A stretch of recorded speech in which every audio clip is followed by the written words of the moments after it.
మొన్న మెక్సికో, నిన్న ఇరాన్, రేపు క్యూబా. అమెరికా అధ్యక్షుడు టార్గెట్లు ఫిక్స్ చేస్తూ రెచ్చిపోతున్నారు. ఇరాన్ వార్ ముగింపు, క్యూబా పని పడతామని అంటున్నాడు. అమెరికా జాతీయ భద్రతకు ముప్పు అని అనుకుంటే చాలు. ఆయా దేశాలను, వారి అధినేతలను అయితే అంతం ముందించేందుకు కుదరదని కిడ్నాప్ చేయడం ట్రంప్ స్టైలు అభిప్రాయాలు వ్యక్తమవుతున్నాయి. అమెరికా ఫస్ట్ అనే నినాదానికి ఎవరు ముప్పుగా ఉంటారో వారి భరతం పడతామని స్పష్టం చేస్తున్నారు ట్రంప్.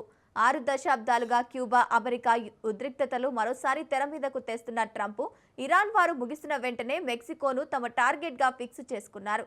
1959లో విప్లవ నాయకుడు ఫిడెల్ కాస్ట్రో అధికారంలోకి వచ్చిన తర్వాత అమెరికా క్యూబా సంబంధాలు తీవ్రంగా దెబ్బతిన్నాయి.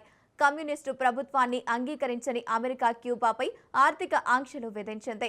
1961లో అమెరికా మద్దతుతో జరిగిన బే ఆఫ్ పిన్ ఇన్వెస్టిగేషన్ విఫలమవడంతో రెండు దేశాల మధ్య విభేదాలు మరింత పెరిగాయి. ఆ తర్వాత 1962లో జరిగిన క్యూబన్ మిసైలు సైన్సిస్ ప్రపంచాన్ని అణుయుద్ధం అంచునకు తీసుకెళ్లింది. దాదాపు 5 దశాబ్దాల తర్వాత బరాక్ ఒబామా హయాంలో రెండు దేశాల సంబంధాలను మెరుగుపరిచేందుకు ప్రయత్నించిన పూర్తి స్థాయి స్నేహం మాత్రం ఏర్పడలేదు.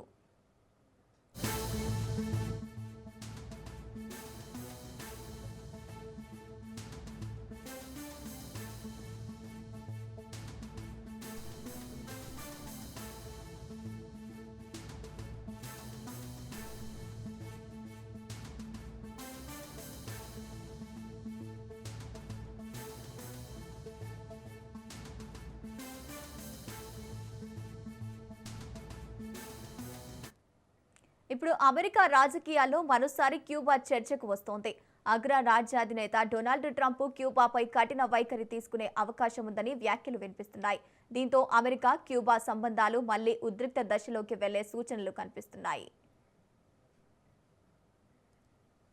రైట్, ఇదే అంశానికి సంబంధించి పూర్తి అప్డేట్స్ మా ప్రతినిధి రాజిరెడ్డి రైట్ ద్వారా అందిస్తారు. రాజిరెడ్డి, మొత్తానికి చూసుకున్నట్టయితే అమెరికా అధ్యక్షుడు మరోసారి బాంబు పేల్చాడని చెప్పుకోవచ్చు. మాటలతో బాంబు పేల్చాడు. ఇప్పటి వరకు ఇజ్రాయెల్తో యుద్ధానికి ఇరాన్ పైన సహకరిస్తూ ఇరాన్ను పైన యుద్ధం చేస్తున్నటువంటి అమెరికా ఇప్పుడు మాటల తూటాలతోనే అమెరికా అధ్యక్షుడు బాంబు పేల్చాడు. ఇక ఇరాన్ పని అయిపోయిన తర్వాత, ఇరాన్ కథ ముగిసిన తర్వాత నెక్స్ట్ క్యూబా అంటూ కూడా అతను సంచలన కామెంట్ చేయడం జరిగింది. ముఖ్యంగా చూసుకున్నట్టయితే క్యూబాకు అమెరికాకు ఇప్పటి నుండి కాదు వైర్యం ఉంది. దాదాపు 60 సంవత్సరాల నుంచి వాళ్ళిద్దరి మధ్య వైరం అయితే ఉంది. మొత్తానికి చూసుకున్నట్టయితే సోవియట్ యూనియన్ గత 60 సంవత్సరాల క్రితమే అక్కడ అణుబాంబులు పెట్టినట్టు, అణు అస్త్ర ప్రయోగం చేస్తున్నట్టు కూడా అమెరికాకు అనుమానం ఉంది. అప్పటి నుంచే దాదాపు దూరం పెడుతూ వస్తుంది. 1959వ సంవత్సరంలో ఫిడెల్ కాస్ట్రో క్యూబాలో ప్రభుత్వాన్ని, కమ్యూనిస్టు ప్రభుత్వాన్ని ఏర్పాటు చేశారు. అప్పటి నుంచి ఇప్పటి వరకు కూడా అక్కడ అంతా కమ్యూనిస్టు ప్రభుత్వమే. ఆ క్యూబా దేశమే కమ్యూనిస్టు దేశంగా చెప్పుకోవచ్చు. అయితే అక్కడ ప్రజాస్వామ్యబద్ధంగా ఎన్నికలు ఉండవు. అయితే అక్కడ ఒకటే పార్టీ ఉంటుంది, కమ్యూనిస్ట్ ఆఫ్ క్యూబా అనే ఒకటే పార్టీ ఉంటుంది. అదే పార్టీలో ఉన్నటువంటి వ్యక్తులు ప్రధానమంత్రి అవుతారు, అదే పార్టీలో ఉన్నటువంటి వ్యక్తులు దేశ అధ్యక్షుడు అవుతారు. మొత్తము అక్కడ నియంతృత్వ విధానాలు ఉంటాయనేది కూడా అమెరికా చెప్పదలుచుకుంది. అయితే వీళ్లకు వైరం అనేది 1959వ సంవత్సరం నుంచే ఉంది. అక్కడ సోవియట్ యూనియన్ అణుక్షిపణులు పెట్టినట్టు వీళ్ళకు అనుమానాలు ఉన్నాయి. అప్పటి నుంచే అమెరికా ఏమనుకుంటుందంటే అణుక్షిపణులు అక్కడ పెట్టారు, మాకిగా భద్రతకు ముప్పు ఉంటుంది. క్యూబాకును అమెరికాకు దాదాపు 150 కిలోమీటర్ల మైళ్ళ దూరమే ఉంటుంది. ఆ తీరం పక్కనే ఉంటుంది, దగ్గర ప్రాంతం ఉంటుంది. అక్కడ అణుక్షిపణులు ఉంటే ముప్పు వచ్చేది మొదటగా అమెరికా దేశానికి అనేది కూడా అమెరికా భావిస్తుంది. ఈ యొక్క నేపథ్యంలోనే క్యూబాకు అదే అమెరికాకు, అది ఇప్పుడు కాదు, దాదాపు ఒక 50-60 సంవత్సరాల క్రితం నుంచే ఆంక్షలు కూడా అమెరికా విధించింది. అప్పటి నుంచి చమురు కానీ, ఆహార ఉత్పత్తులు కానీ, అదేవిధంగా ఔషధాలు కానీ ఈ అమెరికా నుంచి పూర్తిగా ఆంక్షలు విధిస్తూ క్యూబాకు సప్లై కూడా చేయట్లేదు. ఇప్పుడు పూర్తిగా యుద్ధం జరుగుతున్నటువంటి నేపథ్యంలో, ఇరాన్ పైన అమెరికా యుద్ధం చేస్తున్నటువంటి సమయంలో ఇక మొత్తం పూర్తిగా చమురును కూడా క్యూబాకు నిలిపివేశారు. ఈ యొక్క నేపథ్యంలో చమురు లేక క్యూబా కూడా ఇప్పుడు కొట్టుమిట్టాడుతున్నట్టు తెలుస్తుంది. ఇక ఇరాన్ కథ ముగిసిన తర్వాత నెక్స్ట్ క్యూబా సంగతే చెప్తామని అమెరికా అధ్యక్షుడు మాటలతోని బాంబులు పేల్చాడు. అంటే ఈ యొక్క నేపథ్యంలో ఇక రానున్నది ఇరాన్ తర్వాత, ఇరాన్ కథ ముగిసిన తర్వాత అమెరికా ఏకంగా క్యూబా మీద యుద్ధం చేసే అవకాశాలు కనబడతా ఉన్నాయి.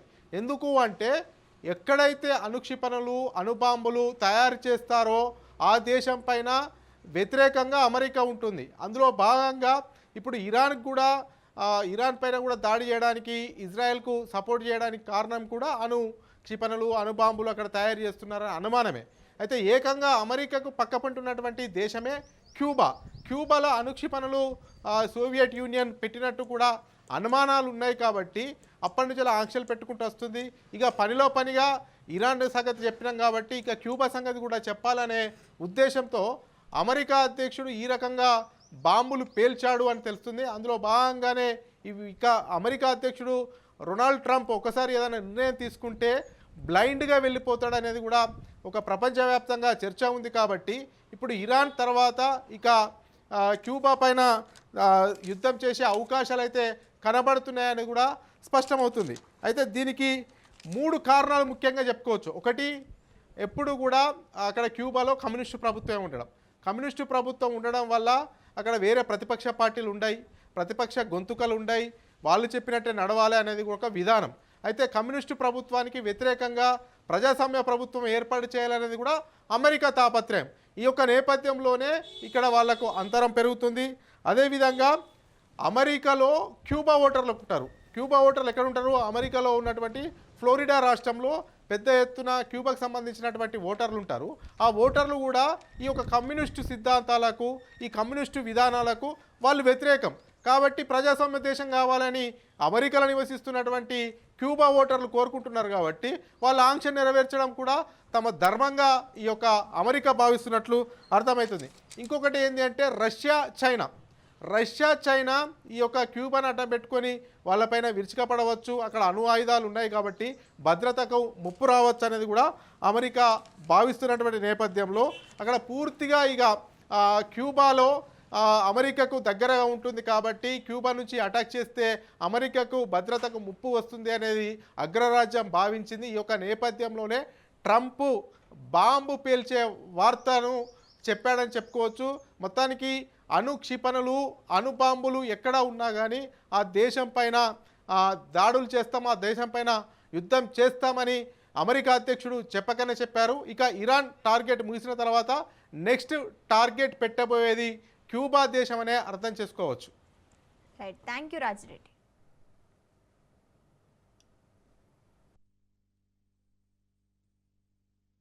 And your next one is going to be, we want to do that special Cuba. He's waiting, but he says, let's get this one finished first.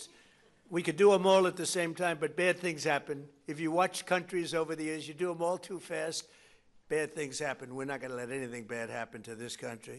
And your next one is going to be, we want to do that special Cuba. He's waiting, but he says, let's get this one finished first. We could do them all at the same time, but bad things happen. If you watch countries over the years, you do them all too fast, bad things happen. We're not going to let anything bad happen to this country. And your next one is going to be, we want to do that special Cuba. He's waiting, but he says, let's get this one finished first. We could do them all at the same time, but bad things happen. If you watch countries over the years, you do them all too fast, bad things happen. We're not going to let anything bad happen to this country. And your next one is going to be, we want to do that special Cuba. He's waiting, but he says, let's get this one finished first. We could do them all at the same time, but bad things happen. If you watch countries over the years, you do them all too fast, bad things happen. We're not going to let anything bad happen to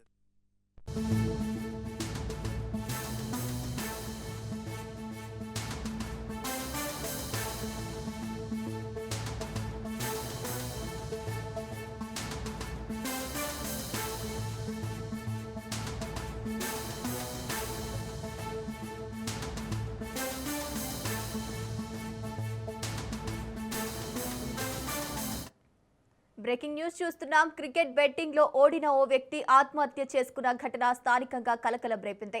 Kukatpally Vivekananda Nagar లో నివాసం ఉంటున్న Venkatesu Reddy medical రిప్రజెంటేటివ్గా పనిచేస్తున్నారు. రాత్రి జరిగిన T20 world కప్లో semi-final మ్యాచ్లో betting పెట్టి సుమారు 15 లక్షల రూపాయలు నష్టపోయాడు. దీంతో తీవ్ర మనస్తాపానికి చెందిన వెంకటేష్ ఇంట్లో ఎవరూ లేని సమయంలో ఫ్యాన్కి ఉరివేసుకుని బలవన్మరణానికి పాల్పడ్డారు. సమాచారంతో ఘటనా స్థలానికి చేరుకున్న కూకట్పల్లి పోలీసులు కేసు నమోదు చేసుకుని దర్యాప్తు చేపట్టారు.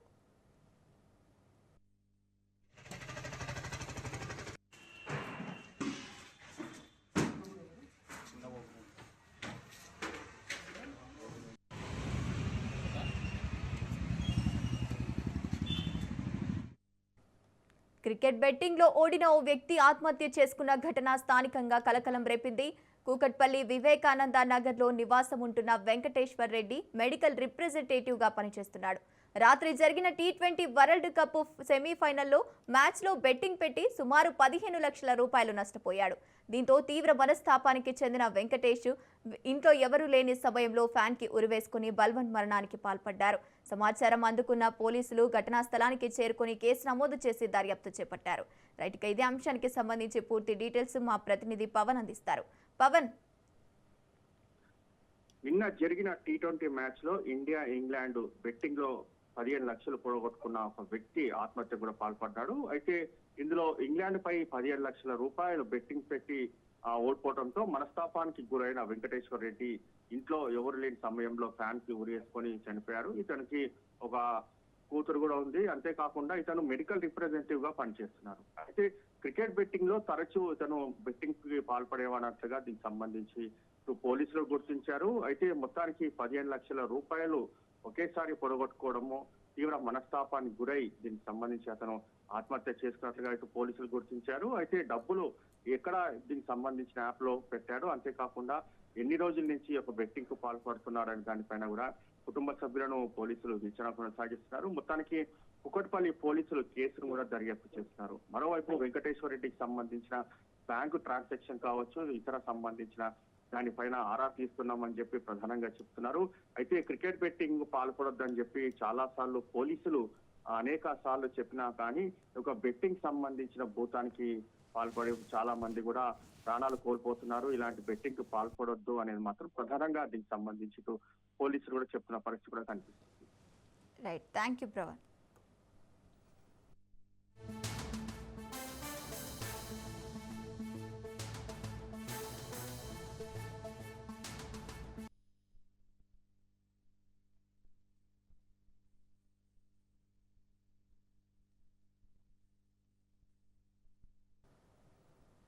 తూర్పుగోదావరి జిల్లాలోని పులి రీ-ఎంట్రీ ఇచ్చింది.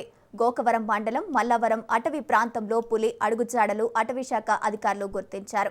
ఇక అప్రమత్తంగా ఉండాలని సూచించారు. అటవీ వైపు ఎవరూ వెళ్లొద్దని, జాగ్రత్తగా ఉండాలని హెచ్చరికలు జారీ చేశారు. పాదముద్రలను బట్టి పులి కదలికలను నిరంతరం పర్యవేక్షిస్తున్నామని అధికారులు చెబుతున్నారు. గత 15 రోజుల క్రితం పోలవరం జిల్లాను వణికించిన పెద్ద పులి ప్రస్తుతం గోకవరం మండలం మల్లవరం భూపతిపాలెం సూరంపాలెం మీదుగా అటవీ ప్రాంతంలో సంచరిస్తోంది. ఎవరు ఒంటరిగా తిరగవద్దని, గుంపులుగా వెళ్లాలని హెచ్చరించారు. ఈ మేరకు పంచాయతీ సిబ్బందితో కలిసి గ్రామాల్లో మైకుల ద్వారా ప్రజలను హెచ్చరిస్తున్నారు.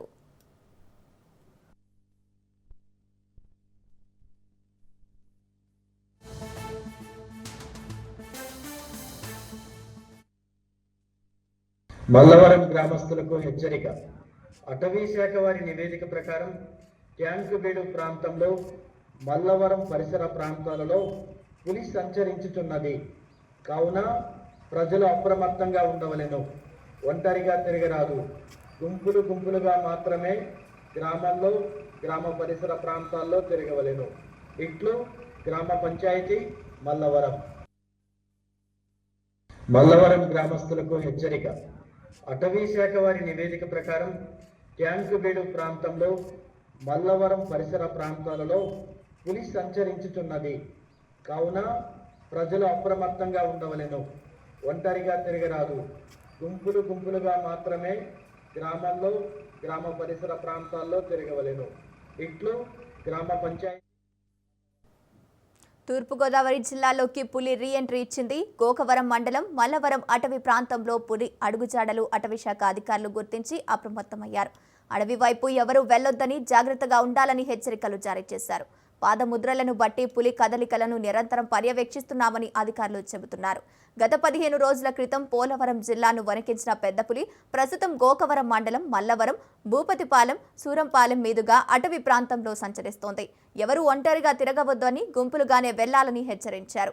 ఈ మేరకు పంచాయతీ సిబ్బందితో కలిసి గ్రామాల్లో మైకుల ద్వారా ప్రజలను హెచ్చరిస్తున్నారు.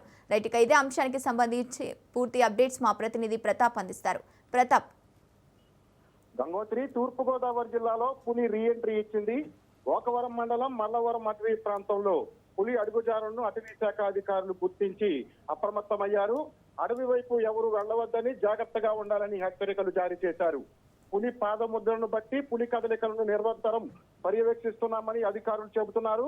గత 15 రోజుల క్రితం పోలవరం జిల్లాను వణికించిన ఈ పెద్ద పులి ప్రస్తుతం గోకవరం మండలం మల్లవరం, భూపతిపాలెం, సూరంపాలెం మీదుగా అటవీ ప్రాంతాల్లో సంచరిస్తూ కాకినాడ జిల్లా జగ్గంపేట మండలం గోవిందపురం, బావావరం, ముల్లేరు, ట్యాంకుబీడు, ఆర్డీపురం పరిసర ప్రాంతాల్లో సంచరిస్తున్నట్లుగా అటవీ శాఖ అధికారులు గుర్తించారు.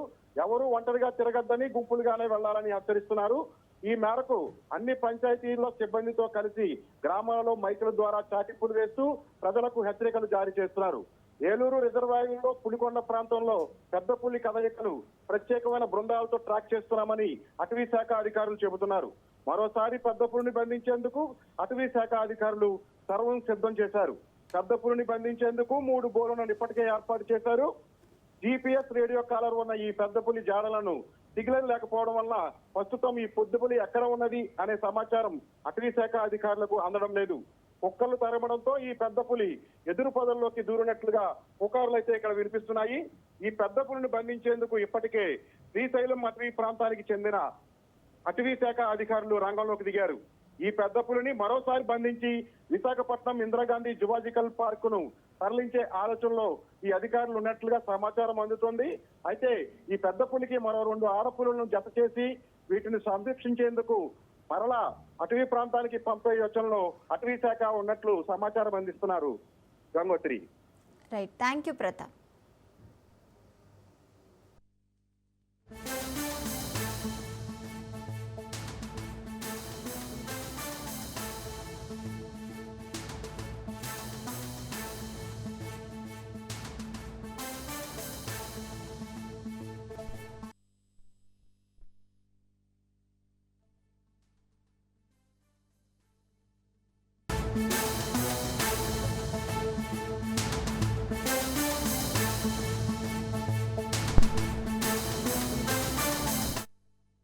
ఒకవైపు రాష్ట్రంలో ఖాళీ ఖజానా అంటున్న కాంగ్రెస్ ప్రభుత్వం, మరోవైపు పక్క రాష్ట్రంలో డబ్బ ప్రచారం చేస్తుందని మాజీ మంత్రి హరీష్ రావు అన్నారు. తెలంగాణ సొమ్ముతో కేరళ కాంగ్రెస్ ఎన్నికల ప్రచారం ఆర్భాటాలు చేస్తోందని ఆరోపించారు. ఇతర రాష్ట్రాల ఎన్నికలకు తెలంగాణను ఏటీఎంగా మార్చిన దుర్మార్గ కాంగ్రెస్ సర్కారని మండిపడ్డారు. ఇక్కడ పథకాలు అమలు చేసే తెలివి లేదు గాని ప్రకటన పేరిట తెలంగాణ ప్రజల ధనం వృధా చేస్తారా అని దుయ్యబట్టారు. ఇంట్లో ఈగల మోత, వీధిలో పల్లకి మోత అన్నట్లుగా తెలంగాణలో కాంగ్రెస్ ప్రభుత్వం తీరు ఉందని ఎద్దేవా చేశారు. తెలంగాణలో అబద్ధపు హామీలతో అధికారంలోకి వచ్చిన కాంగ్రెస్ ట్రాప్లో పడొద్దని కేరళ ప్రజలకు విజ్ఞప్తి చేస్తున్నామని అన్నారు.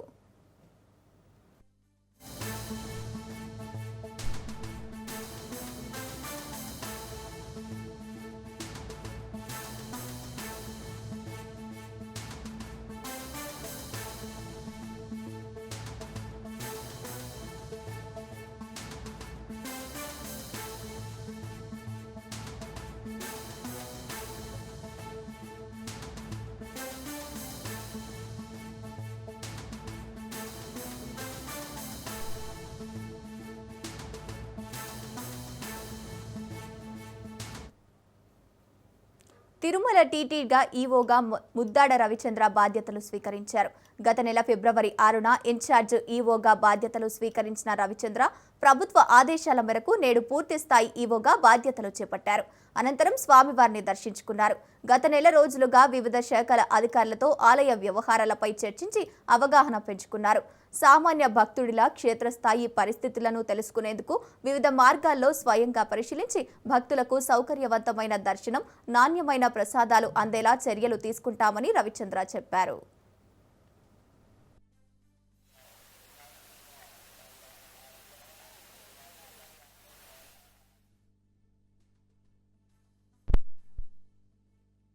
భక్తుడిగా తోటి భక్తులకి సేవ చేసే భాగ్యం కలిగింది. వారి సేవ ద్వారా దేవుడి సేవ చేసే భాగ్యం కలిగింది. ఆ అవకాశం ఇచ్చిన ఆంధ్రప్రదేశ్ ప్రభుత్వానికి, గౌరవ ముఖ్యమంత్రి గారికి ధన్యవాదాలు. అందరి నమ్మకాలని నిలబెడతానని, భక్తుల యొక్క నమ్మకాలని, ప్రభుత్వం యొక్క నమ్మకాన్ని ఆ దేవుడు ఇచ్చిన శక్తితో నిర్వర్తించగలనని మనస్ఫూర్తిగా కోరుకుంటున్నాను. అందరికీ కలుపుకుంటూ చాలామంది నా ముందు చేసిన వాళ్ళు ఉన్నారు, చాలా అనుభవం పొంది ఉన్నారు. వాళ్ళందరి సలహాలు సూచనలు తీసుకుంటూ ఇక్కడ చాలామంది ఎన్నో సంవత్సరాల నుంచి ఉన్న వాళ్ళు ఉన్నారు, ఎన్నో సంవత్సరాల నుంచి పనిచేస్తున్న వాళ్ళు ఉన్నారు. అందరి సలహాలు సూచనలు తీసుకొని ఒక టీంలా, ఒక బోర్డు యొక్క సలహాలు సూచనలు చైర్మన్ గారితో, బోర్డు మెంబర్స్ తోటి, అందరికీ సమన్వయంతో చక్కగా భక్తులు యొక్క మంచి మాత్రమే ప్రధానంగా పెట్టుకుంటూ చేయగలమని ఆశపడుతున్నాను.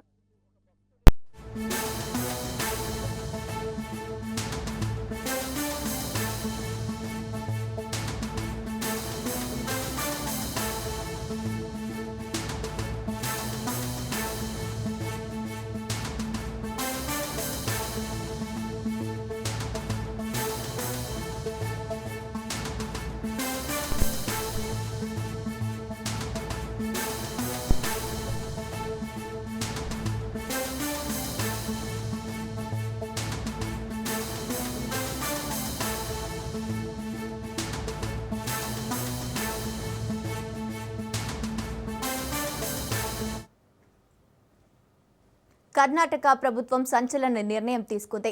16 ఏళ్లలోపు పిల్లలు సోషల్ మీడియా వాడకంపై నిషేధం విధించింది. అసెంబ్లీ సమావేశాల్లో కర్ణాటక సీఎం సిద్ధరామయ్య ప్రకటించారు. మొబైల్ వినియోగంతో కలిగే దుష్ప్రభావాలు సిద్ధరామయ్య ప్రస్తావించారు. పిల్లలపై మొబైల్స్ దుష్ప్రచారం నివారించేందుకు ఈ నిర్ణయం తీసుకుంటున్నట్లు వెల్లడించారు. పిల్లలకు సోషల్ మీడియాను దూరం చేయడానికి బ్యాన్ చేసినట్లు సీఎం తెలిపారు.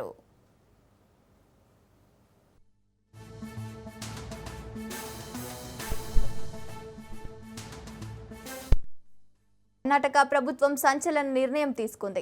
16 ఏళ్లలోపు పిల్లలు సోషల్ మీడియా వాడకంపై నిషేధం విధించింది. అసెంబ్లీ సమావేశాల్లో కర్ణాటక సీఎం సిద్ధరామయ్య ప్రకటించారు. ఇక మొబైల్ వినియోగంతో కలిగే దుష్ప్రభావాలను సిద్ధరామయ్య ప్రస్తావించారు. పిల్లలపై మొబైల్స్ దుష్ప్రచారం నివారించేందుకు ఈ నిర్ణయం తీసుకుంటున్నట్లు వెల్లడించారు. పిల్లలకు సోషల్ మీడియాను దూరం చేయడానికి బ్యాన్ చేసినట్లు సీఎం తెలిపారు.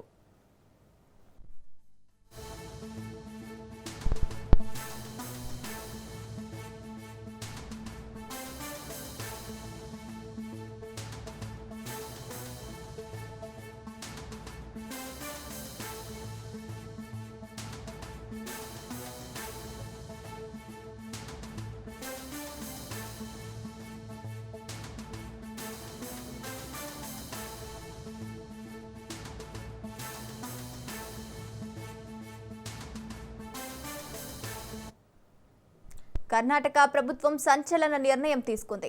16 ఏళ్లలోపు పిల్లలు సోషల్ మీడియా వాడకంపై నిషేధం విధించింది. అసెంబ్లీ సమావేశాల్లో కర్ణాటక సీఎం సిద్ధరామయ్య ప్రకటించారు. మొబైల్ వినియోగంతో కలిగే దుష్ప్రభావాలను సిద్ధరామయ్య ప్రస్తావించారు. పిల్లలపై మొబైల్స్ దుష్ప్రచారం నివారించేందుకు ఈ నిర్ణయం తీసుకుంటున్నట్లు వెల్లడించారు. పిల్లలకు సోషల్ మీడియాను దూరం చేయడానికి బ్యాన్ చేసినట్లు సీఎం తెలిపారు.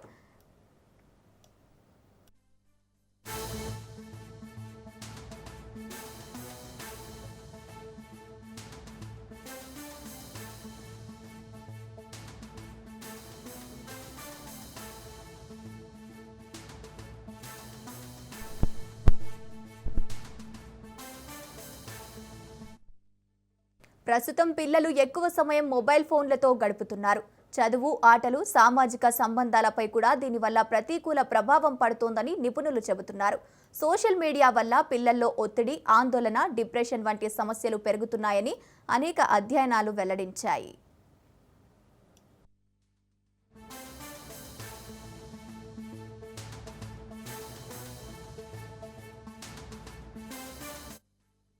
అదే సమయంలో fake news, cyber bullying, online మోసాలు కూడా చిన్నారులను ప్రభావం చేస్తున్నాయి.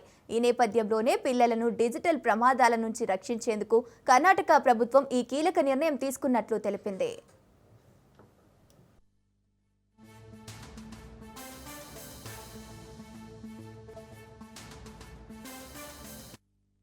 పిల్లలకు మొబైల్ వినియోగం పూర్తిగా ఆపేయడం కాకుండా ముఖ్యంగా సోషల్ మీడియా ప్లాట్ఫామ్లను నియంత్రించడమే లక్ష్యమని ప్రభుత్వం స్పష్టం చేసింది.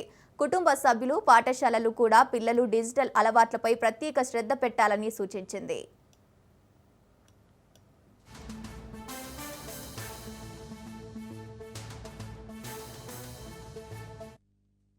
ఇప్పటికే ప్రపంచంలోని కొన్ని దేశాలు కూడా చిన్నారుల సోషల్ మీడియా వినియోగంపై పరిమితిని విధిస్తున్నాయి. ఆ దిశగా భారతదేశంలో ఇదే మొదటి పెద్ద నిర్ణయంగా భావిస్తున్నారు.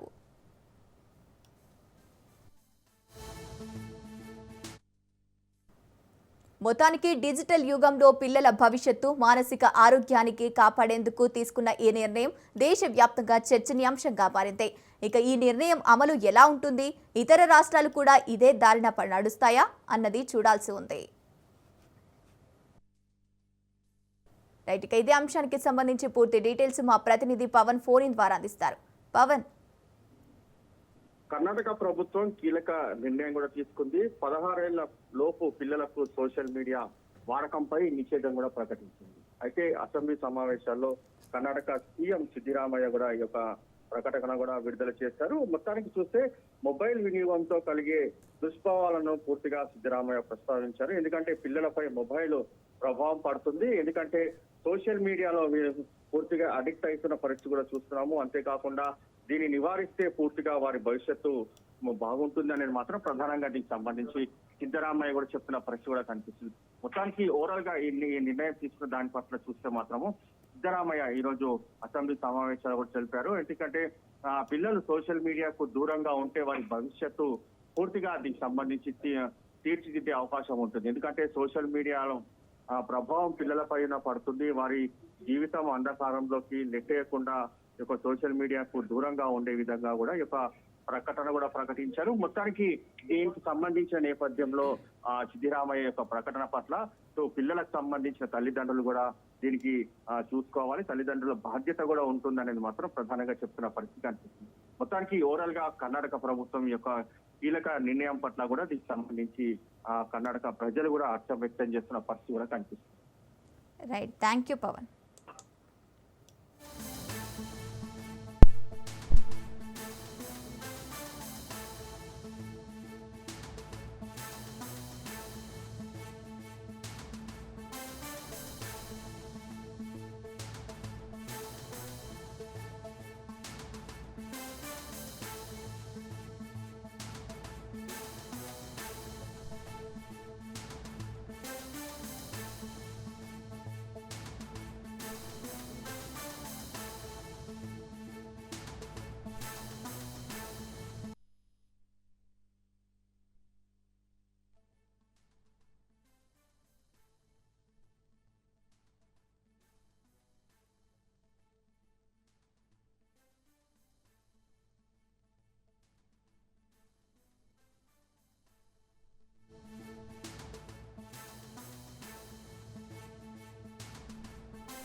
టోలీ చౌకీ నూతన భవన నిర్మాణ ప్రమాదం కేసులో మెహదీపట్నం పోలీసులు దర్యాప్తు ముమ్మరం చేశారు. భవనం ల్యాండు యజమాని సులేమాను, బిల్డర్ నజీరు ఇద్దరిపై కేసు నమోదు చేసిన పోలీసులు యజమాని, బిల్డర్ల నిర్లక్ష్యం కారణంగానే ప్రమాదం జరిగినట్లు గుర్తించారు. ఘటనకు సంబంధించిన బాధితుల నుంచి స్టేట్మెంటు రికార్డు చేశారు. 7వ అంతస్తు వద్ద ప్లాస్టరింగ్ పనులు చేస్తుండగా గోవా కర్రలు ఒక్కసారిగా విరిగిపోవడంతో ప్రమాదం జరిగింది. దీంతో పైనుంచి కింద పడ్డ 4 కార్మికుల్లో 2 అక్కడికక్కడే మృతి చెందారు. గాయపడ్డ 3ని లంగర్ హౌస్లోని అలీవ్ ప్రైవేటు ఆసుపత్రికి తరలించి చికిత్స అందించారు.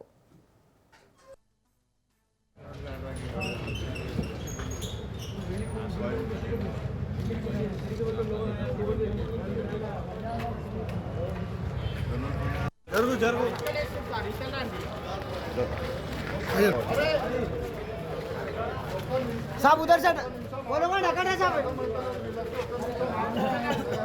चलो